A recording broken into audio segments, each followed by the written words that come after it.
Polisi wameingia kwa hii nyumba na ikawa imetangazwa na runinga. Wameingia na kuvunja mlango. Tumeamkia hiyo habari. Sasa asubuhi ya leo tukaambatana na Secretary General wangu ambaye ako hapa Asha, Deputy wangu Kabala, na tulikuwa na Eugene Wamalo lakini ashaondoka. Tukaja kuona ni nini inaendelea kwa mwenzetu Bwana Jimmy Wanjigi. Na tulijua tayari wakili Willis Otieno ako hapa.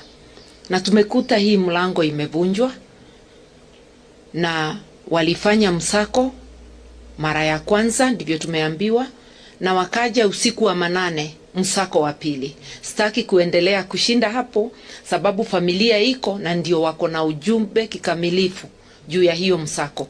Lakini niseme ni kinyume cha sheria. Wangeenda kotini wapate warrant na wangekuja kwa taratibu za kisheria. Nikiingia hapa, maafisa wale walikuwa kwa hili boma walikuwa zaidi ya 50. Tulipoingia wakaanza kutoka moja kwa moja. Sasa ni wachache wako kwa nyumba, lakini hata hungeweza kupita kila mahali, ilijaa polisi, askari polisi. In brief, they came around 7 p.m., forced their way in, broke the door. Personally, I was beaten up by 5 officers which were masked. Once they entered, they assaulted my sister and my mother. They asked them to lie down on the floor and kicked them in the head. Then from there, we had no choice to cooperate. So we did a thorough search till about 4 a.m. And us as a family, we thought it was over. But then at about 6 a.m., masked individuals came, dragged us from bed, saying they want to search even more. So now, let's say the current state of how we are now is the power is cut, Wi-Fi signal is all down, and we don't know why they wanted to do 2 different searches. Yeah, but maybe our lawyer can answer that. Yeah. Thank you very much. One thing that I must point out is that yesterday when the police illegally entered the house and forced the family to agree to a search, which they didn't agree to, but a search was conducted, the lawyers and members of the family participated. And we went room by room, floor by floor, everywhere.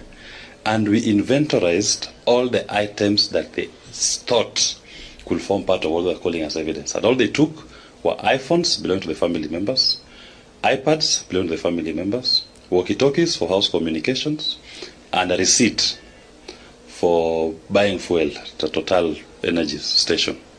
That is what was inventorized, and we all, after a long night of search, wrote that down and signed. And everybody left.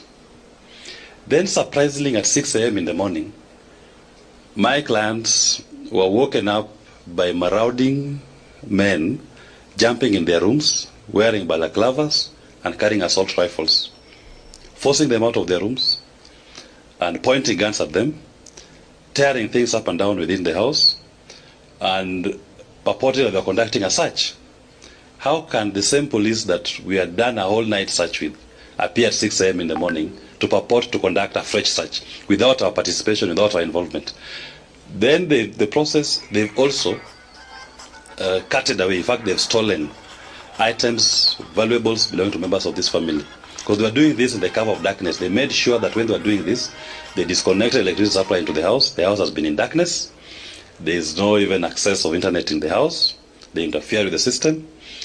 And they carried valuables, watches, jewelry, money. They also did an illegal search on some of the cars, including my own car. They can't even respect the lawyer's car.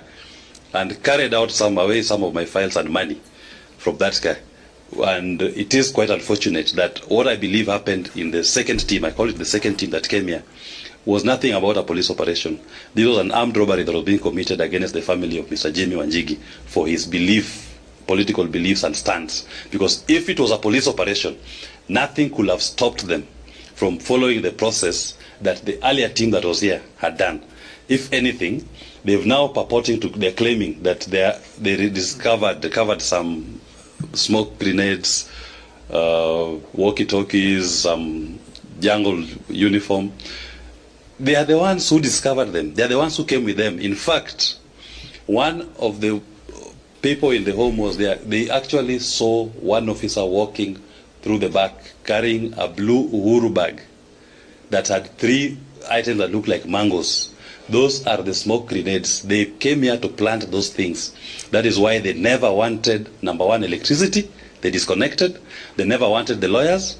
They never wanted the family members to accompany them in doing that act which they're doing. But to cover their theft, the act of robbery, what I resist, what happened in this home early in the morning at 6 a.m. was not a police operation, was an act of robbery. The house of Jimmy Wanjigi was being robbed. And now to divert attention from the act of robbery, they claim that they've discovered certain items in this compound. Why didn't they follow the due process of the law when they are doing that? So it is quite unfortunate, and we are going to seek legal redress. But what I must assure all Kenyans, we have a right under Article 37 of the Constitution to demonstrate. You may not like the message, but you must accept and respect that right. The people of Kenya have said no to William Ruto. No amount of intimidation that it does to Jimmy Wanjigi will stop us. We will still continue to say, and Jimmy has his political rights, he will still continue to say that they don't agree with William Ruto's policies. He can keep sending these policemen. We'll keep going to the streets to speak our minds.